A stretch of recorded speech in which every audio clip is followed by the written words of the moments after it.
Hujan rintik membasahi kota yang sunyi, mengubah lampu jalan menjadi noda emas di aspal. Gabriel Monteiro berjalan sendirian menyusuri jalan yang nyaris sepi. Mantel panjang gelapnya memeluk tubuhnya. Wajah pucatnya hanya diterangi pantulan air. Di tangannya ia memegang seikat kecil bunga lili putih.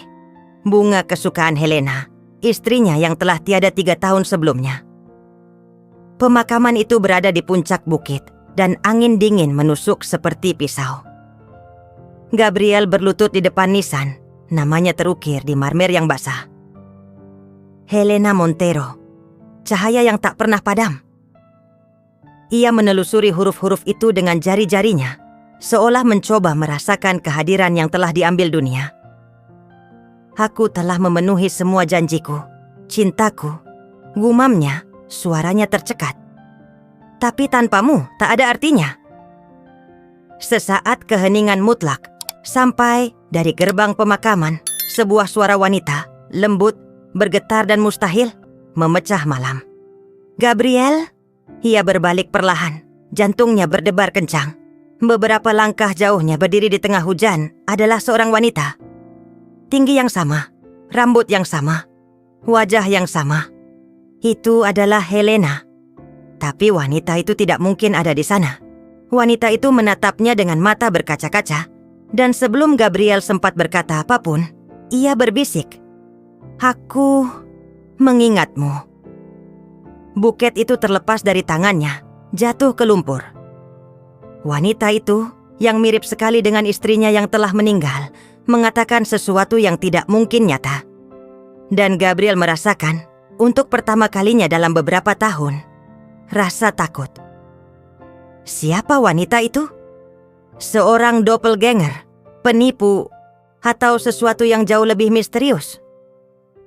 Berjam-jam kemudian, Gabriel masih gemetar. Ia mengemudi menyusuri jalan-jalan kota yang basah. Wiper kaca depan berderit seperti metronom penderitaan. Wajah wanita itu, identik dengan wajah Helena, bertahan di benaknya seperti gema yang mustahil. Pria yang pernah dikagumi karena ketenangan dan kejernihan pikirannya kini nyaris tak bisa bernapas. Itu wajah yang sama. Senyum yang sama yang dulu menenangkannya di hari-hari terburuknya. Tapi ada sesuatu yang berbeda. Tatapan yang hilang, lelah, dan terlalu manusiawi. Kembali ke mansionnya yang sunyi, kemewahan seolah mengejeknya. Dinding marmer memantulkan kekosongan. Potret istrinya tersenyum dari masa ketika ia percaya uang bisa mempertahankan kehidupan. Jam dinding menunjukkan berlalunya waktu yang lambat. Dan suara tetesan hujan yang mengenai jendela adalah satu-satunya tanda bahwa dunia masih ada. Gabriel melepas mantelnya yang basah kuyup dan pergi ke kamar Helena. Tidak ada yang berubah di sana. Parfumnya masih tercium di antara spray. Sikat rambut, buku yang terbuka di nakas, foto mereka berdua tersenyum di tepi laut. Ia menutup mata dan merasakan beratnya rasa bersalah. Karena tidak berada di sana saat wanita itu sangat membutuhkannya.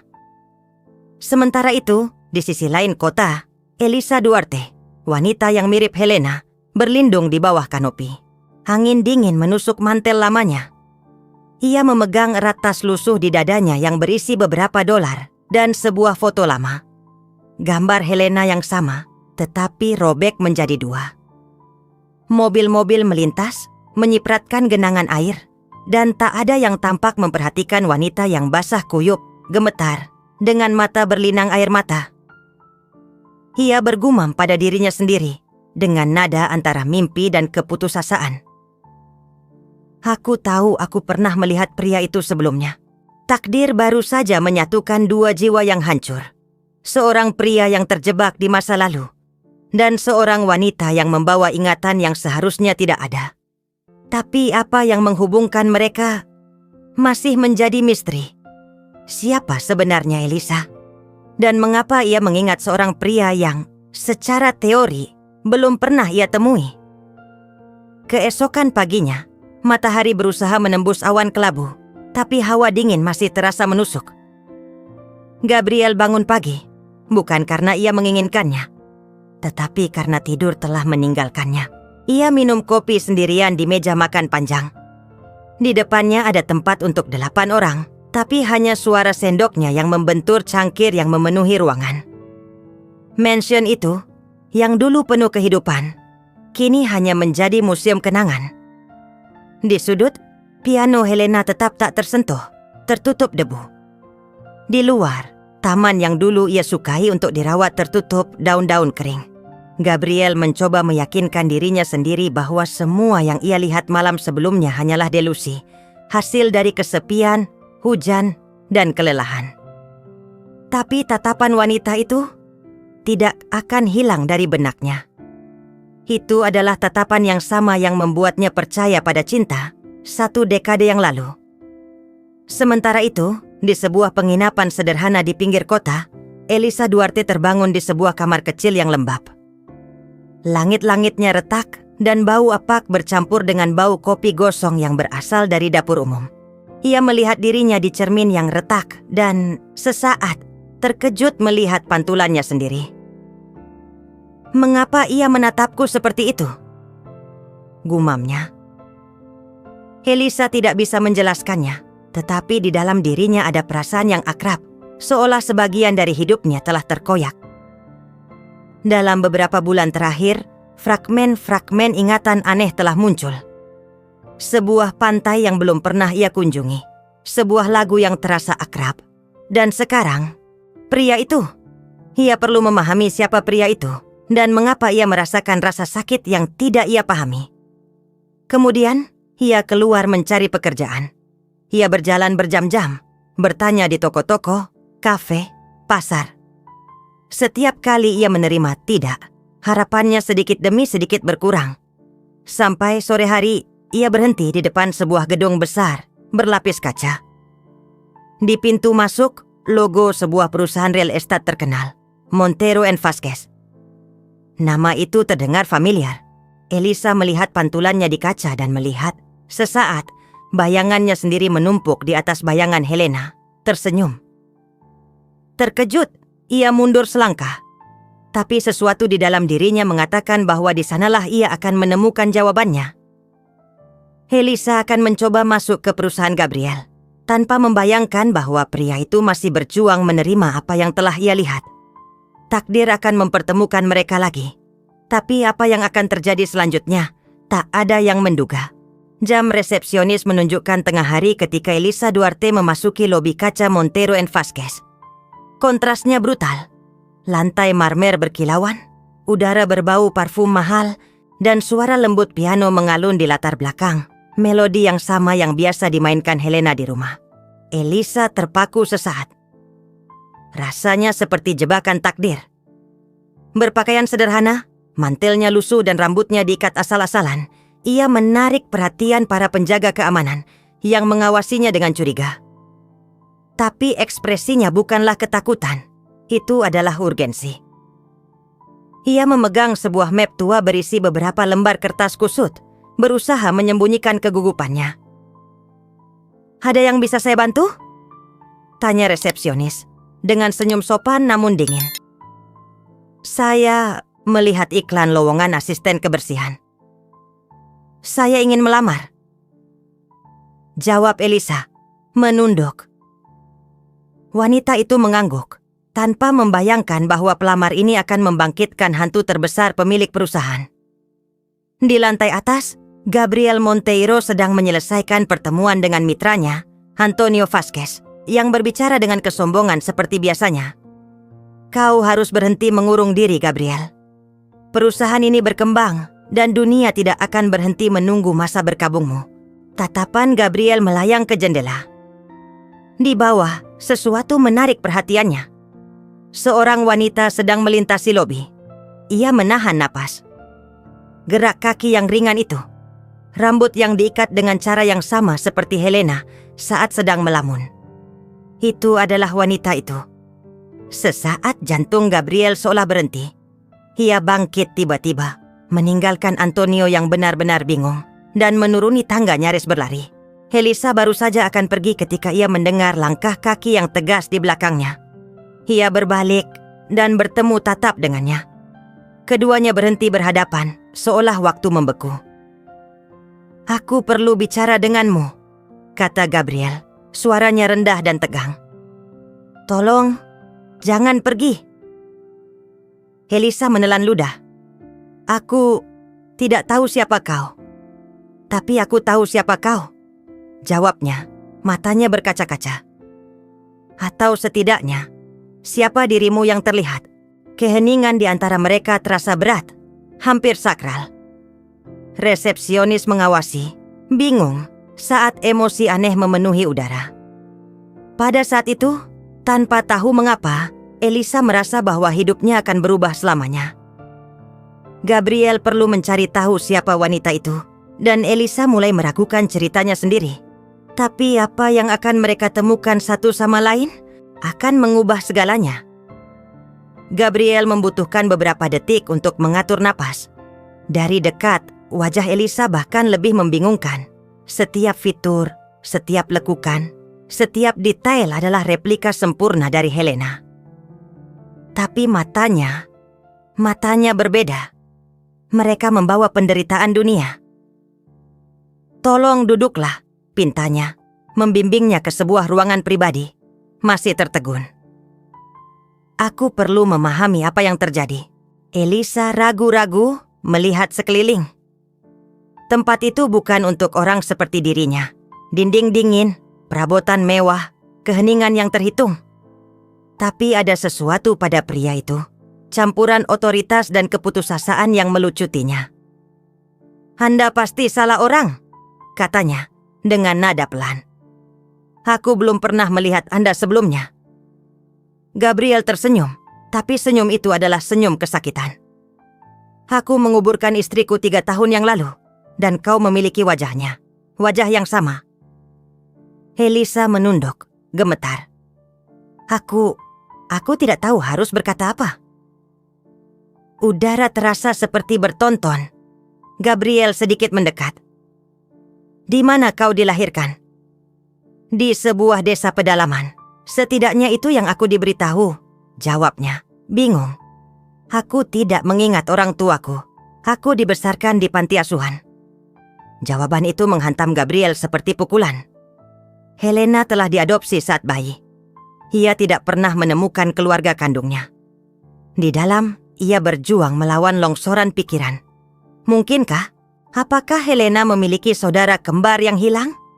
Atau ini adalah tipuan kejam takdir?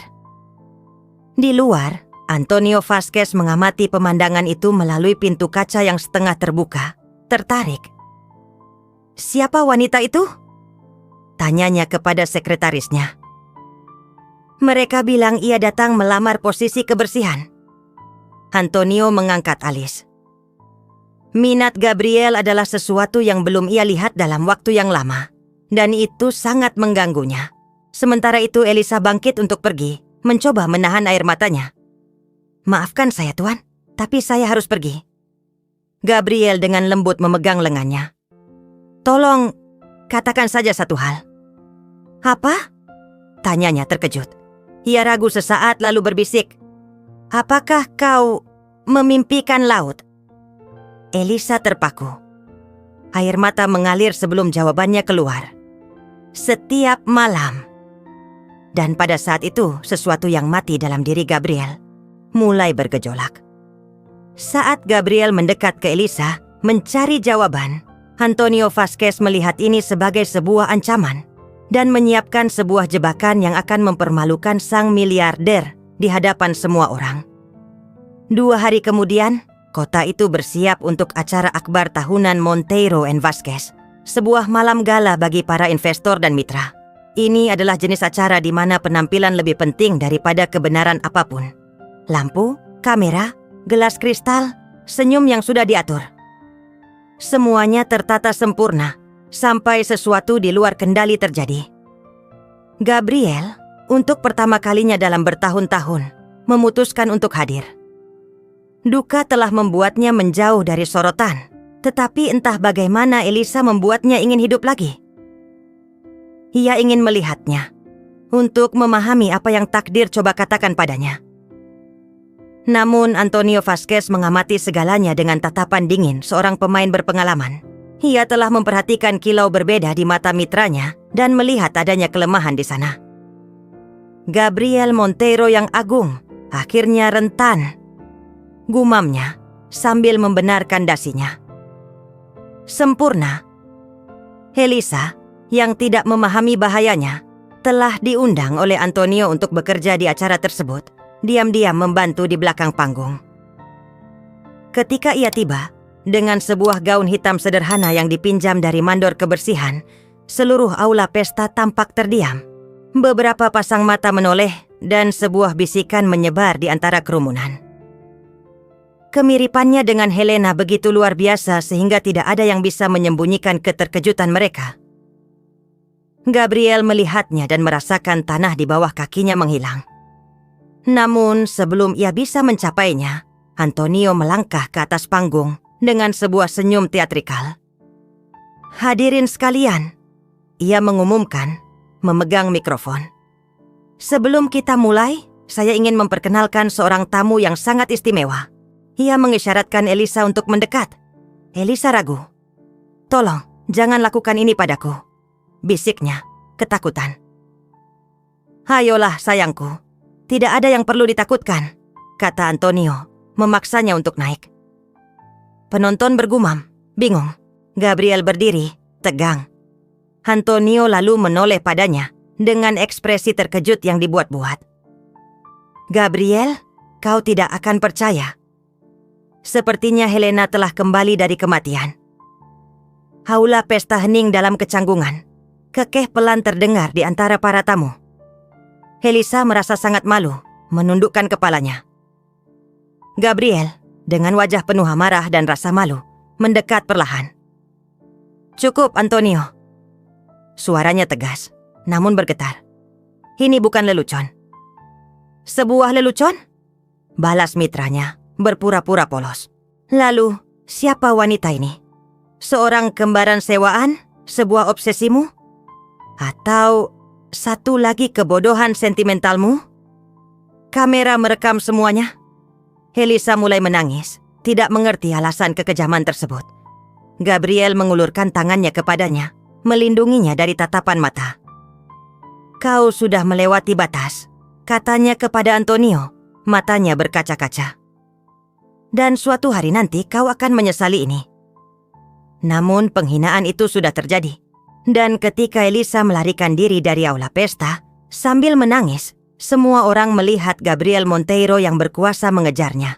Seperti seorang pria putus asa, menghancurkan citra sempurna yang dunia miliki tentang dirinya. Keesokan paginya, berita utama memberitakan penghinaan tersebut. Miliarder salah mengenali karyawan dengan istri mendiang di acara gala.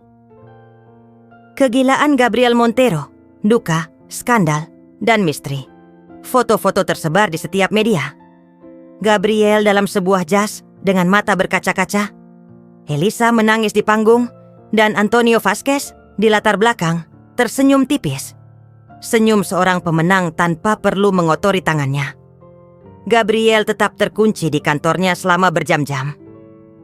Tirai tertutup, ponselnya bergetar tanpa henti, dan kesunyian terasa seberat batu. Ia melihat salah satu foto Helena di dinding dan berbisik, "Aku hanya ingin memahami mengapa takdir menunjukkan wajah itu lagi padaku." Namun kini, semua orang melihatnya sebagai seorang pria yang rapuh, tidak stabil, bahkan mungkin gila. Sosok yang dulunya menjadi simbol kesuksesan dan kendali kini menjadi bahan tertawaan. Sementara itu, Elisa berjalan menyusuri jalanan kota. Wajahnya bengkak karena menangis. Ia tidak tahu apa yang salah telah ia lakukan. Ia hanya tahu bahwa ia telah dimanfaatkan dan diekspos. Di dalam tasnya, ia membawa lencana yang ia dapatkan untuk 1 hari kerja, yang kini terasa seperti sebuah kenang-kenangan kejam. Ia duduk di sebuah taman dan menarik napas dalam. "Aku tidak pantas menerima ini," gumamnya. Suaranya tercekat. "Aku hanya ingin bekerja." Saat itulah Valenza Ribeiro, seorang wanita dengan penampilan tenang dan tatapan penuh kasih sayang, mendekat. Ia mengenakan sebuah selendang warna-warni di kepalanya dan membawa sebuah keranjang roti yang ia bagikan kepada mereka yang membutuhkan di daerah itu. Apakah kau menangis karena seseorang atau karena dirimu sendiri, anakku? Tanyanya menawarkan sepotong roti. Elisa menerima, masih bingung. Aku bahkan tidak bisa menjelaskannya. Aku merasa seperti kehilangan sesuatu yang belum pernah kumiliki. Valensa mengamatinya sesaat, seolah melihat melampaui kata-katanya. Terkadang hati mengenali apa yang pikiran belum ingat. Elisa mendongak, terkejut. Bagaimana kau tahu itu? Karena aku pernah melihat rasa sakit seperti ini sebelumnya, jawab Valensa, suaranya tenang. Dan itu selalu mengarah pada sebuah pertemuan kembali. Bukan dengan orang lain, tetapi dengan siapa kita sebenarnya. Sementara itu di mansion, Gabriel menerima sebuah amplop anonim. Di dalamnya hanya ada sebuah kalimat tulisan tangan.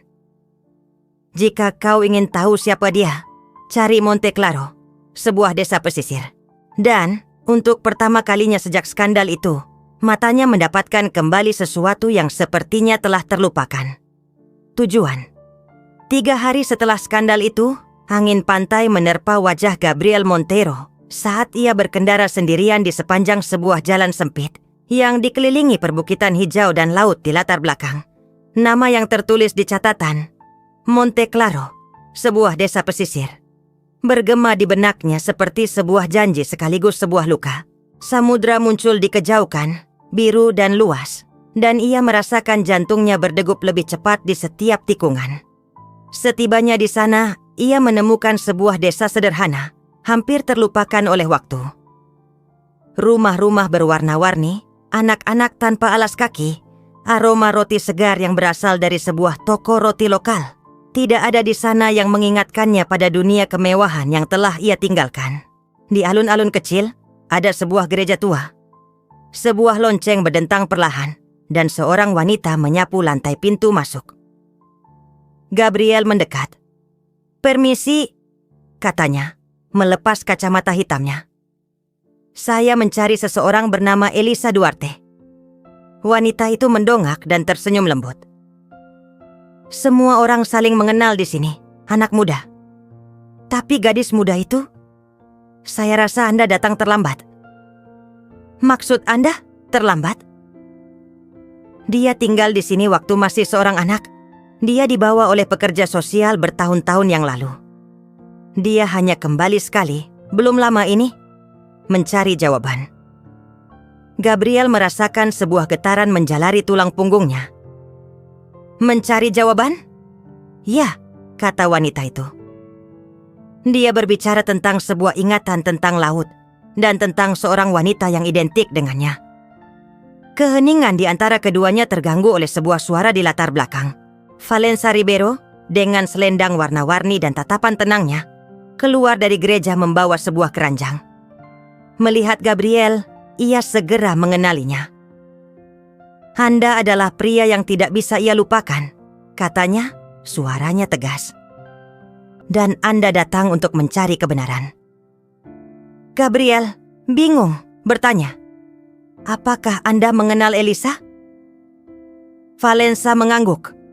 "Saya tahu rasa sakitnya, dan sekarang saya melihat itu sama dengan yang bersemayam di mata Anda." Angin bertiup lebih kencang, menyebarkan kelopak bunga di tanah. Dan saat itulah Gabriel menyadari, mungkin jawaban yang ia cari bukanlah di masa lalu, tetapi dalam pengampunan. Valensa mengundangnya masuk ke sebuah rumah kecil di sebelah gereja. Di dalamnya, udara berbau dupa dan roti yang baru dipanggang.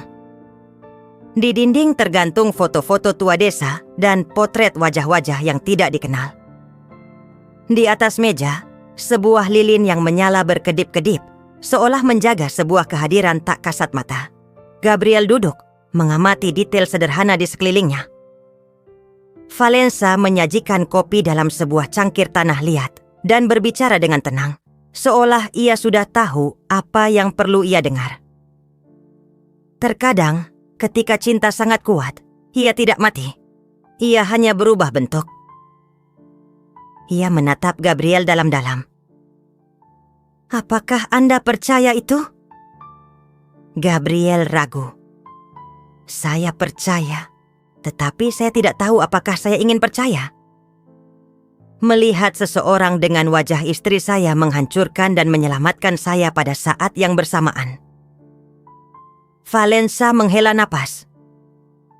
Apa yang Anda lihat bukanlah kebetulan.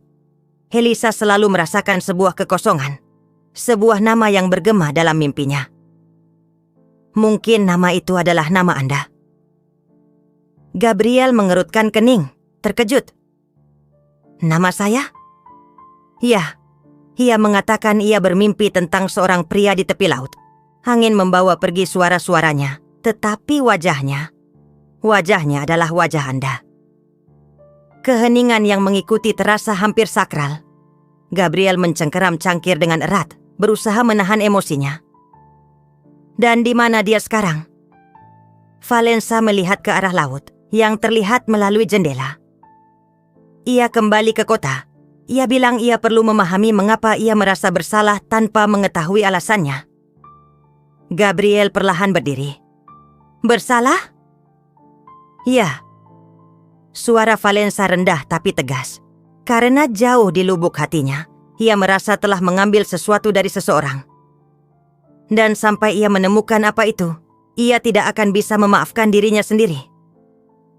Kata-kata itu bergema di dalam dirinya. Gabriel kembali menatap cakrawala, di mana langit menyatu dengan samudra. Di sana, ia menyadari bahwa perjalanan itu bukan hanya tentang Elisa, itu tentang dirinya. Tentang seorang pria yang telah kehilangan segalanya, namun tetap terperangkap oleh apa yang tidak bisa ia ubah. Valensa mendekat dan meletakkan salah satu tangannya di bahu Gabriel.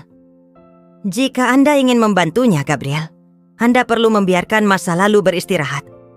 Hanya dengan begitu ia akan bisa terbangun untuk kehidupan yang masih dimilikinya. Ia menarik napas dalam, merasakan berat dan kelembutan kata-kata itu.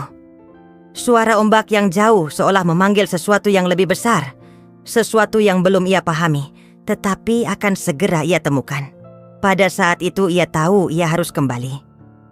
Kembali bukan hanya ke kota, tetapi ke titik di mana semuanya dimulai. Dan kali ini, itu bukan untuk melarikan diri dari masa lalu.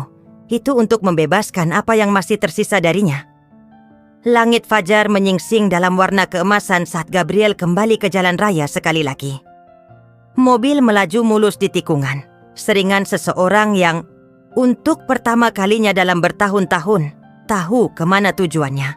Catatan Elisa tetap tergeletak di kursi penumpang. Sudah kusut dan usang, namun kini ia melihatnya berbeda. Bukan sebagai teka-teki, melainkan sebuah panggilan. Setibanya di kota, segalanya tampak sama, namun ia telah berubah. Orang-orang masih memandangnya dengan rasa ingin tahu. Sang jutawan penyendiri, pria yang pernah memiliki segalanya lalu menghilang. Kali ini Gabriel tidak peduli. Ia langsung menuju rumah sakit tempat Elisa bekerja. Saat ia berjalan menyusuri koridor putih yang dingin, jantungnya berdebar kencang, seolah setiap langkah membawanya semakin dekat pada hal yang mustahil. Di sanalah dia. Di ujung koridor, dengan jas lab sederhana, rambut terikat ke belakang, dan mata lelah, namun mata yang sama dengan Helena, istrinya yang telah meninggal. Sesaat, ia berhenti, tidak bisa bernapas. Elisa menyadari kehadirannya. Keduanya berdiri tak bergerak, saling memandang seolah waktu berhenti. Gabriel melangkah maju, suaranya bergetar. Aku harus menemukanmu. Elisa menatapnya dengan campuran antara ketakutan dan kelembutan. Mengapa? Tanyanya, hampir berbisik. Mengapa kau mencariku? Karena aku tidak bisa lagi lari dari apa yang kurasakan saat melihatmu. Ia menarik napas dalam-dalam. Dan karena ada sesuatu di antara kita yang tidak ku mengerti, tapi aku harus mengerti. Mata Elisa berkaca-kaca. Apakah kau tidak merasa begitu juga? Sejak hari aku melihatmu, sesuatu dalam diriku hancur dan bagian lain terlahir. Ia memalingkan muka, melawan emosinya sendiri. Tapi ini salah, Gabriel. Aku bukan yang kau kehilangan. Ia mendekat perlahan. Aku tahu, Suaranya kini tenang. Dan mungkin itulah mengapa aku membutuhkanmu. Karena melihatmu, aku menyadari bahwa cinta tidak berakhir dengan kematian. Ia hanya mengubah wajahnya. Keheningan di antara mereka terasa padat sekaligus lembut. Elisa mundur selangkah, matanya berkaca-kaca. Aku tidak tahu apakah aku bisa mengatasi ini. Kalau begitu jangan dilawan, kata Gabriel. Rasakan saja, dan biarkan waktu memberitahu kita apa artinya ini. Ia menutup matanya sesaat, dan untuk pertama kalinya, ia tersenyum. Senyum kecil, namun nyata. Senyum yang membawa serta awal dari sesuatu yang sejati. Dunia di luar tetap sama, namun di dalam diri mereka sesuatu telah berubah. Cinta tidak muncul kembali dari abu masa lalu. Ia terlahir baru, dengan nama lain, kesempatan lain, dan hati yang sama. Pada hari-hari berikutnya, Gabriel mulai mengunjungi rumah sakit secara diam-diam. Bukan sebagai pria kaya yang dulu ia kenal, melainkan sebagai seseorang yang ingin memahami dunia yang Elisa tinggali. Ia mengamati betapa Elisa mendedikasikan dirinya pada pasien, terutama yang termiskin, anak-anak dengan penyakit langka, lansia yang dilupakan keluarga, ibu-ibu kelelahan yang masih menemukan kekuatan untuk tersenyum. Dan di sanalah, di lingkungan rasa sakit dan harapan itu, Gabriel melihat sesuatu yang belum pernah ia lihat di aula-aula pestanya. Keindahan kesederhanaan. Suatu pagi, setibanya di sana, ia mendengar keributan di koridor. Seorang anak laki-laki akan dipindahkan ke rumah sakit lain, satu-satunya yang mampu melakukan operasi penyelamat jiwa. Tetapi transportasi dibatalkan. Kendaraan institusi itu rusak dan tidak ada dana untuk membayar yang lain. Elisa dengan cemas berusaha menyelesaikannya. Mereka bilang tanpa pembayaran di muka, mereka tidak akan mengirim ambulans. Dan waktunya semakin sempit. Gabriel kendali. Ia adalah tipe pria yang percaya bahwa ia dapat membeli apapun, termasuk kebenaran. Tanpa berpikir, mengeluarkan ponselnya. Dalam hitungan menit, ia mengatur ambulans pribadi dan memanggil 2 dokter dari tim pribadinya yang lama. Ia melakukan semuanya dalam diam, tanpa memperkenalkan diri. Ketika ambulans tiba, Elisa menatapnya dengan terkejut. "Bagaimana kau bisa mengaturnya begitu cepat?" Ia hanya menjawab, "Terkadang ketika sesuatu itu mendesak, hati tidak menunggu birokrasi." Elisa menatapnya sesaat dan, untuk pertama kalinya, melihat sesuatu di luar rasa sakit dalam dirinya. Ia melihat welas asih sejati. Setelah anak laki-laki itu pergi dengan aman, Elisa mendekatinya. "Kau membayar semua ini, kan?" Gabriel tersenyum tipis. Tidak penting siapa yang membayar. Yang penting adalah ia akan hidup. Elisa tetap diam, terharu. "Kau bisa berada di mana saja di dunia, tapi kau di sini, membantu orang-orang yang bahkan tidak kau kenal. Mengapa?" Ia menjawab dengan mata berkaca-kaca. "Karena untuk waktu yang lama saya pikir uang adalah satu-satunya cara untuk menaklukkan hidup. Tapi apa yang tidak bisa dibelinya adalah kedamaian, karena akhirnya melakukan hal yang benar." Elisa menggenggam tangannya, isyarat sederhana, namun syarat dengan sesuatu yang mendalam. Dalam sentuhan itu, Gabriel merasakan masa lalu larut. Tidak ada lagi rasa bersalah, tidak ada lagi kebingungan. Hanya ada masa kini, dan perasaan berada tepat di tempat ia seharusnya berada. Di luar, matahari menyinari jendela, menerangi koridor putih seolah-olah dunia, akhirnya bernapas bersama mereka. Hari-hari berikutnya terasa berbeda. Gabriel mulai menghabiskan lebih banyak waktu di rumah sakit, diam-diam membantu menutupi biaya pengobatan, memperbaiki peralatan lama, dan merenovasi bangsal anak. Ia tidak memberitahu siapapun, bahkan Elisa. Ia hanya melakukannya. Elisa pada gilirannya merasakan sesuatu yang aneh mekar di dalam dirinya, campuran antara ketenangan dan kebingungan.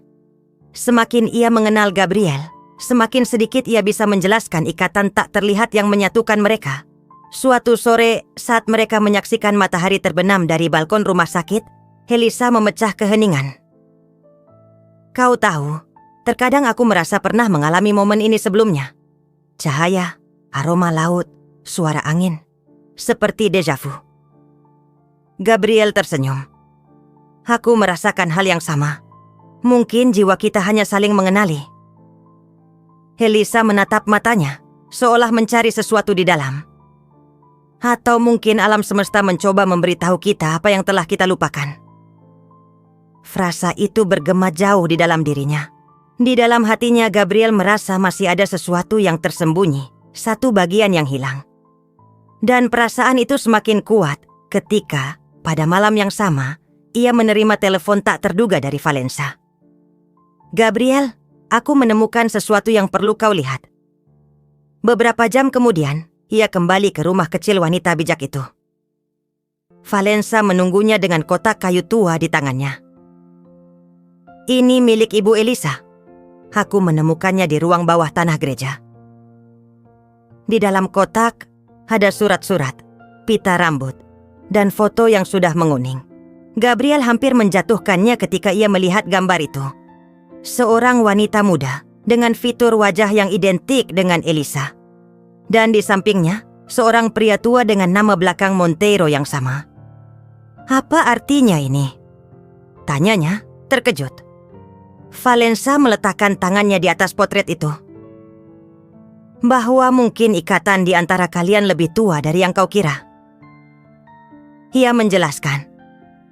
Ibu Elisa bekerja untuk keluarga yang sangat kaya bertahun-tahun yang lalu. Dia dipecat ketika hamil. Mereka bilang ayahnya tidak pernah tahu atau tidak pernah ingin tahu. Keheningan yang terbentuk hampir tak tertahankan. Gabriel merasa tanah menghilang di bawah kakinya. Jantungnya berdetak tak beraturan. Apa kau mengatakan bahwa Elisa bisa jadi? Ya, Valensa membenarkan dengan lembut. Putri ayahmu. Ia memegang kepalanya, terkejut. Semua kepingan tiba-tiba menyatu.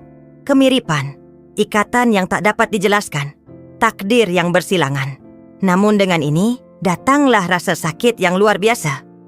Cinta yang menyembuhkannya juga membawa kebenaran yang mustahil. Gabriel memandang laut melalui jendela, laut yang sama yang membawanya ke sana dan berbisik.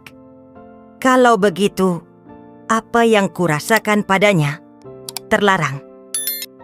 Valensa menjawab dengan suara tenang. Apa yang kau rasakan adalah cinta, Gabriel. Tapi apa yang kau lakukan dengannya, itulah yang mendefinisikan siapa dirimu. Di luar, angin bertiup kencang, seolah seluruh dunia sedang menunggu keputusannya. Gabriel berkendara tanpa tujuan melintasi kota saat malam menyelimuti jalanan yang sepi. Lampu-lampu jalan melewati jendela mobil seperti kilasan kenangan yang ingin ia hapus. Kata-kata Valensa berdentang di kepalanya. Putri ayahmu. Pikirannya berjuang melawan hatinya, dan setiap detak mesin seolah mengulang pertanyaan yang merobeknya. Apa yang harus dilakukan dengan cinta yang tidak bisa ada? Ia menghentikan mobil di depan laut. Angin dingin menusuk wajahnya, tetapi ia hampir tidak merasakannya. Ia berlutut di pasir, tangannya menggali tanah yang basah.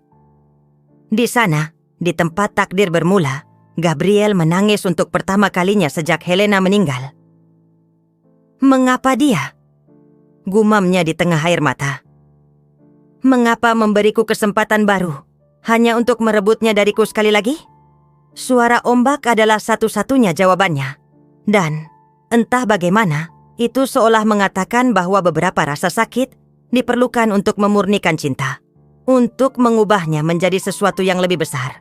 Ketika ia kembali ke rumah sakit keesokan paginya, Elisa menyadari sesuatu yang berbeda di matanya. Ketenangan yang sedih, namun teguh. Ia memanggil Elisa untuk berbicara di taman. Elisa, aku harus memberitahumu sesuatu. Ia memulai, suaranya tercekat. Elisa duduk di sampingnya, cemas.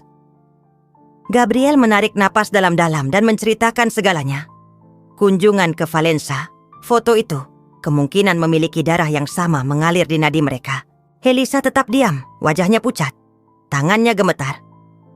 Sesaat, waktu seolah berhenti lagi, Tetapi sekarang, keheningan itu bukan harapan. Itu adalah duka. Elisa berdiri perlahan. Jadi begitu, katanya berbisik. Apa yang kurasakan, apa yang kita rasakan, tidak akan pernah bisa menjadi cinta. Jangan katakan itu. Gabriel memohon, suaranya pecah. Apa yang kita rasakan adalah murni, sebelum kita tahu. Dan mungkin, justru itulah yang membuatnya sejati. Ia menangis dalam diam. Tapi apa yang kita lakukan sekarang? Gabriel berdiri dan dengan lembut menggenggam tangannya. Sekarang kita memilih untuk mencintai dengan cara yang berbeda. Elisa menatapnya, bingung. Bagaimana begitu? Aku bisa mencintaimu tanpa memiliki. Aku bisa menjagamu seperti seseorang menjaga sesuatu yang sakral, karena itulah dirimu. Elisa menyentuh wajahnya dan tersenyum di tengah air mata.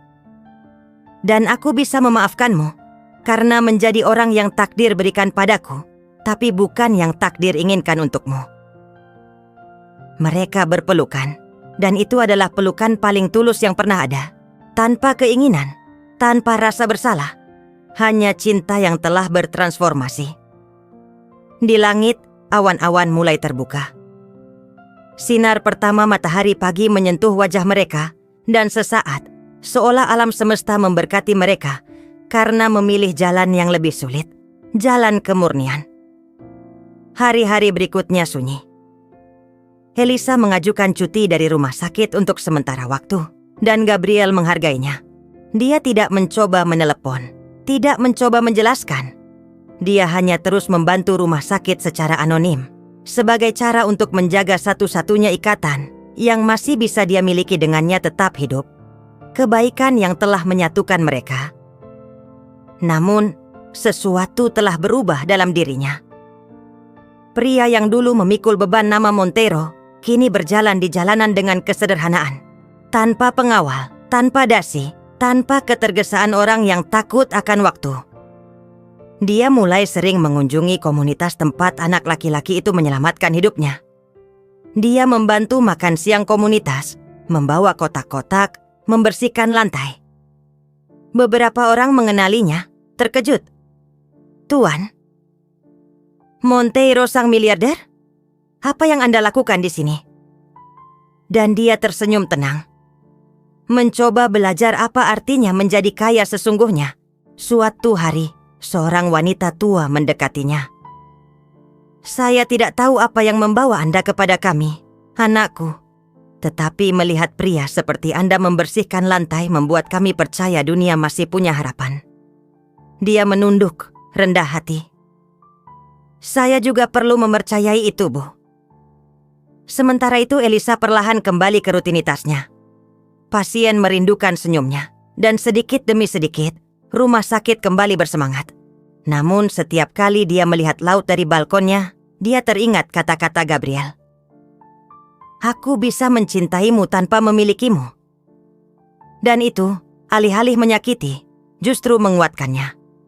Karena sekarang dia mengerti, ada cinta yang tidak datang untuk menetap, tetapi untuk mengajari kita bagaimana menjadi utuh.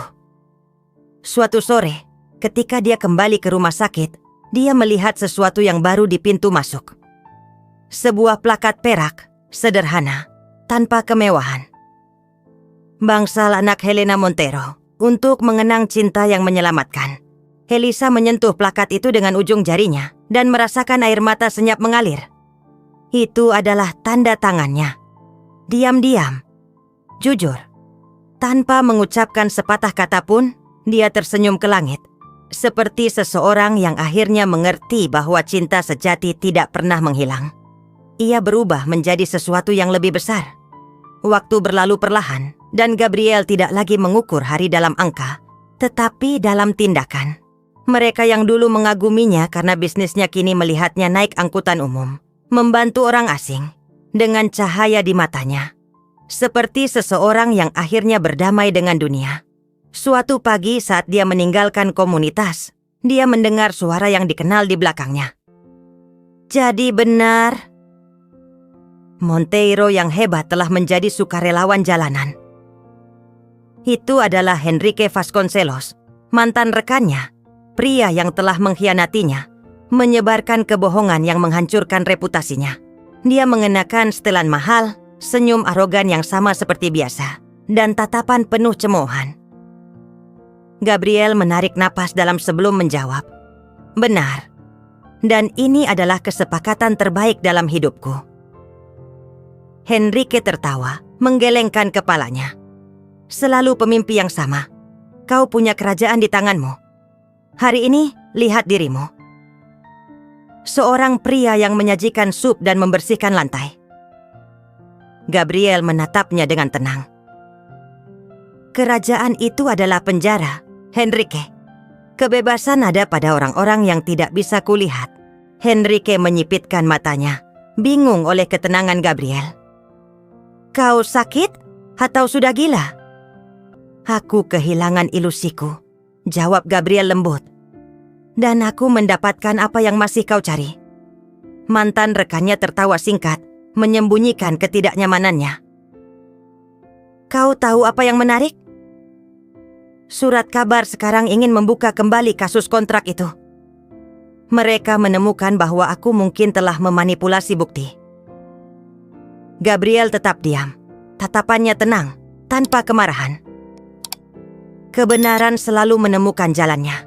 Henrique mendekat, memprovokasi. Apa kau akan melaporku? Ini kesempatanmu untuk balas dendam. Gabriel tersenyum tipis. Tidak. Waktu sudah melakukannya untukku. Kesunyian yang mengikuti terasa berat, tetapi tidak bagi Gabriel. Henrique bingung, memalingkan muka. Untuk pertama kalinya, pria yang terbiasa mendominasi itu merasa kecil di hadapan ketenangan seseorang yang telah memaafkan. Sebelum pergi, Gabriel hanya berkata, Aku harap suatu hari kau menemukan bahwa kemenangan bukanlah tentang naik, itu tentang menunduk dengan hati yang bersih. Henrique berdiri terpaku, tanpa jawaban. Dan saat dia melihatnya pergi, suara ambulans di kejauhan bergema sebagai pengingat. Hidup tidak menunggu kesombongan menurunkan penjagaannya. Malam itu langit tampak lebih cerah dari sebelumnya. Gabriel berjalan di sepanjang pantai. Angin menerpa wajahnya. Ketika dia melihat sesosok tubuh duduk di bebatuan, memandang cakrawala. Bahkan dari kejauhan, dia mengenali syal warna-warni yang melambai lembut. Valensa, panggilnya, mendekat.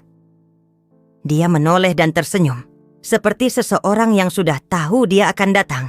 Aku menunggumu, Gabriel. Laut memberitahuku bahwa kau akhirnya mengerti. Dia duduk di sampingnya, dalam keheningan. Suara ombak memenuhi ruang di antara kata-kata.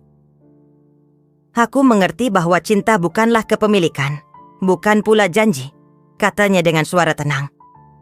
Ini adalah penyerahan. Dan terkadang, ini adalah melepaskan. Valensa mengangguk. Ya, tapi ada sesuatu yang lebih. Cinta juga adalah ingatan. Ia terus ada dalam setiap hal yang kita sentuh dengan hati kita. Gabriel memandang laut. Aku pikir hidup telah berakhir ketika aku kehilangan Helena. Lalu aku pikir itu dimulai kembali ketika aku bertemu Elisa. Sekarang aku melihat bahwa keduanya mengajariku hal yang sama. Dan apa itu? Tanya Valensa dengan lembut. Bahwa cinta sejati bukanlah tentang siapa yang tinggal. Itu tentang apa yang tersisa. Valensa tersenyum, puas. Dan apa yang tersisa, Gabriel? Dia menarik napas dalam, menutup matanya sejenak. Kebaikan, pengampunan, keinginan untuk berguna. Kalau begitu kau siap, katanya. Siap hidup tanpa takut kehilangan. Karena siapapun yang mengerti cinta, mengerti bahwa tidak ada yang benar-benar hilang. Keheningan yang indah terbentuk di antara keduanya. Laut memantulkan bulan purnama, dan sejenak seolah seluruh alam semesta sedang mendengarkan. Valensa perlahan berdiri. Takdir menghancurkanmu untuk mengajarimu cara menyembuhkan. Sekarang sembuhkan apa yang dunia masih tidak tahu, cara memperbaikinya. Gabriel ikut berdiri, merasakan kehangatan lembut di dadanya, campuran rasa syukur dan tujuan. Dan Dari mana saya memulai?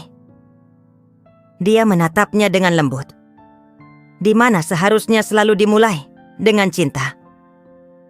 Saat wanita itu berjalan melintasi pasir dan menghilang ke dalam kabut, Gabriel tetap diam, memandang laut. Dia tahu pertemuan itu bukan hanya perpisahan, itu adalah transisi. Dan untuk pertama kalinya dalam waktu yang lama, dia merasa tidak perlu lagi mencari.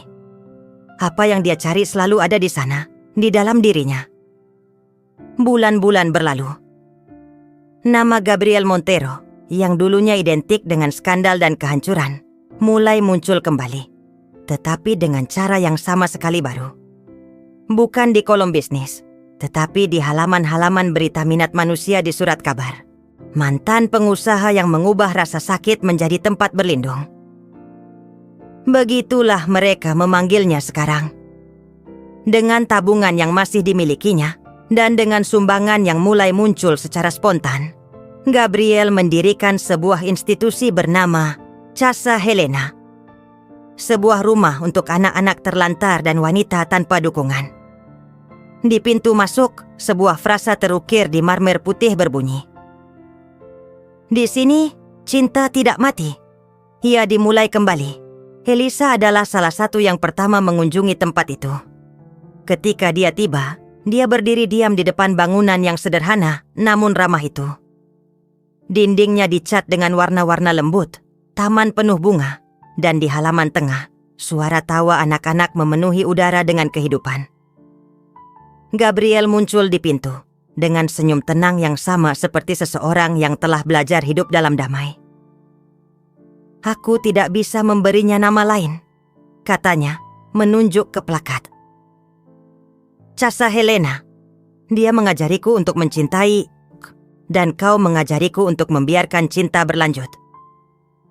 Elisa tersenyum lembut. "Dan sekarang kau mengajar dunia." Mereka masuk bersama. Di dalam, Gabriel menunjukkan kepadanya setiap ruangan, setiap sudut, setiap keajaiban kecil yang telah lahir dari rasa sakit yang berubah. Di ruang makan, anak-anak berlari memeluknya. Seorang gadis kecil berusia sekitar 5 tahun menarik tangannya dan bertanya dengan lugu, "Paman, apa benar Paman kehilangan seseorang di surga?" Gabriel berlutut di hadapannya dengan kilau di matanya.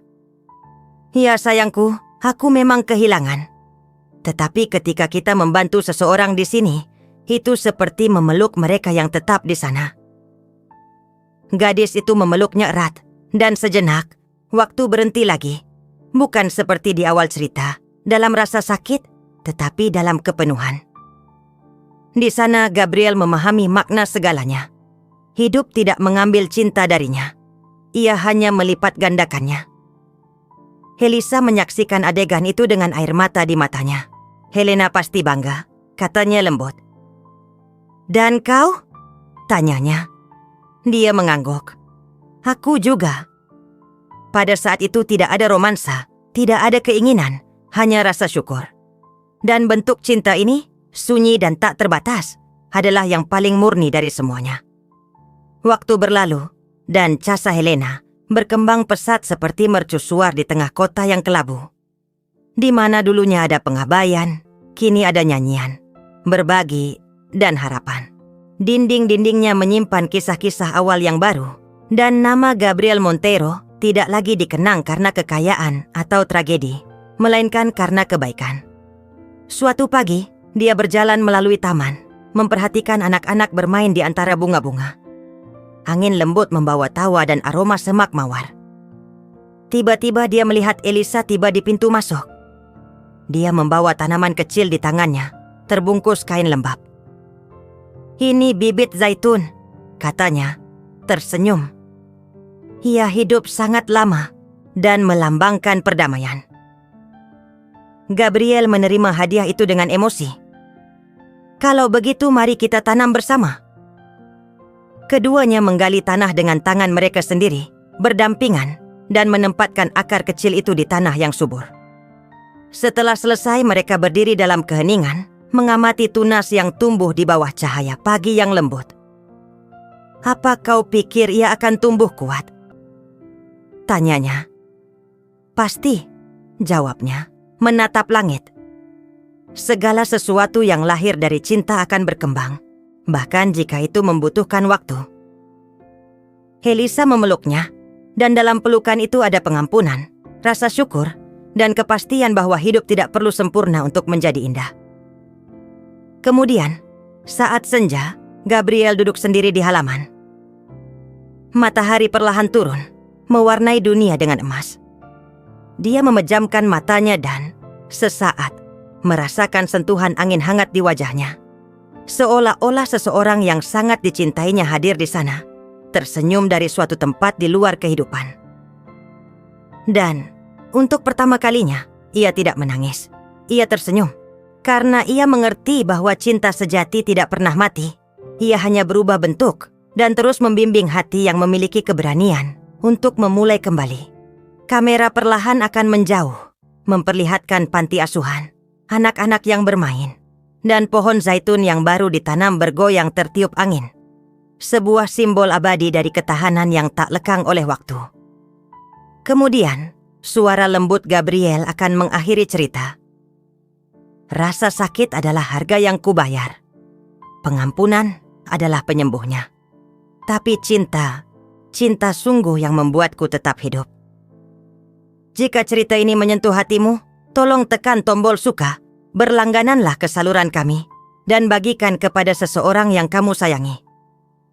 Mungkin tanpa menyadarinya, kamu mungkin menanam benih harapan di hati orang lain juga.